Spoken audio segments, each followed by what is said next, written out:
We often perceive walking as merely the act of falling forward and catching ourselves, a mundane mechanism of transport that takes us from point A to point B. But what if I told you that within the cadence of your stride lies a sophisticated biological dial? A dial that, when turned with precision, changes not just how you move, but what you are made of. We are not talking about sweating profusely or gasping for air. We are talking about a specific, almost meditative rhythm that commands your cells to unlock energy reserves that have been dormant for years. It is a physiological whisper rather than a shout. Before we unravel this biological map and discover the specific velocity of transformation, I have a curiosity that spans the globe. I invite you to pause for a moment and share with us. From which corner of this vast blue marble are you watching? Is it the rainy cobblestone streets of London, the sun-drenched coasts of California? Please write your city and country in the comments below. It is fascinating to see how connected we truly are in this pursuit of knowledge. To understand how the body selects its fuel, we must abandon the tired metaphors of car engines and gas tanks. The human body is not a machine. It is a laboratory of exquisite sensitivity. Imagine, if you will, the ancient art of extracting essential oils from delicate rose petals to create a fine perfume. This process, known as steam distillation, relies entirely on temperature control and patience. If you apply a raging fire beneath the vessel, bringing the water to a violent boil, you will indeed create energy and movement. The steam will rise furiously. However, this aggressive heat destroys the delicate aromatic compounds, the essence, and you are left with nothing but hot, unscented water. In our biological reality, this high heat represents high-intensity effort, or zone 3 and above. When you push your body to perform rapidly, it bypasses the complex, slow-burning essential oils of your fat stores. Instead, it panics and grabs the nearest, most volatile fuel source, glucose, the sugar in your blood. It is a flash flood of energy, effective for survival, but inefficient for long-term structural change. Now imagine lowering that flame. The water does not boil. It merely simmers, releasing a gentle, consistent vapor. This is the temperature where magic happens. The heat is just enough to coax the oil from the petals without destroying it. This is Zone 2 walking. It is a state of metabolic distillation. By walking at a pace where you can still hold a conversation, but would prefer not to sing, you are signaling to your body that there is no emergency. You are creating a safe biological environment where the body feels comfortable accessing its most valuable, dense energy reserve, stored fat. It is the difference between a flash of gunpowder, which is quick and blinding, and the slow, steady melting of a beeswax candle.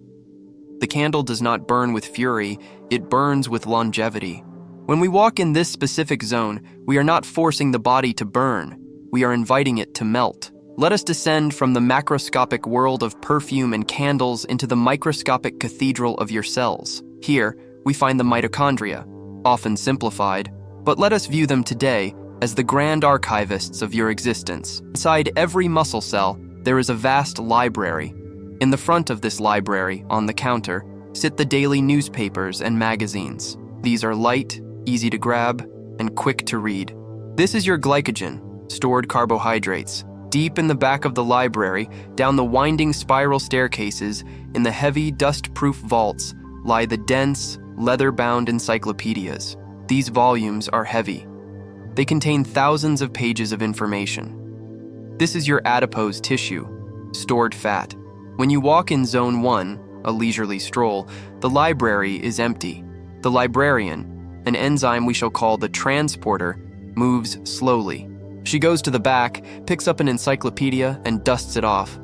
But because the demand for reading is so low, she only retrieves one book an hour. You are burning fat, yes, but the volume is negligible. Now enters Zone 3, a vigorous jog or power walk. Suddenly, the library doors burst open. A crowd rushes in, demanding information instantly. The librarian is overwhelmed. She has no time to run to the back vault for the heavy encyclopedias. She grabs the newspapers and magazines from the front counter because they are within reach. You are burning energy rapidly, but the fat stores in the back remain untouched, gathering dust. Zone 2 is the perfectly managed day. The request for information is steady, but not frantic. The librarian has found a rhythm. She walks briskly to the back vault, retrieves the heavy encyclopedias, and brings them to the front, one after another, in a continuous loop. This is the physiological state of maximal fat oxidation. At this specific intensity, the oxygen supply perfectly matches the time required to break down the complex carbon chains of fat. It is a game of logistics. If you walk too fast, the oxygen trucks cannot arrive in time to transport the fat, so the body switches to sugar. If you walk too slow, the trucks are parked. But in the middle, in that golden zone, the traffic flows in a seamless, unending ribbon of energy conversion. As we conclude this exploration of our internal rhythms, we are left with a profound realization. Intensity is not always the architect of results.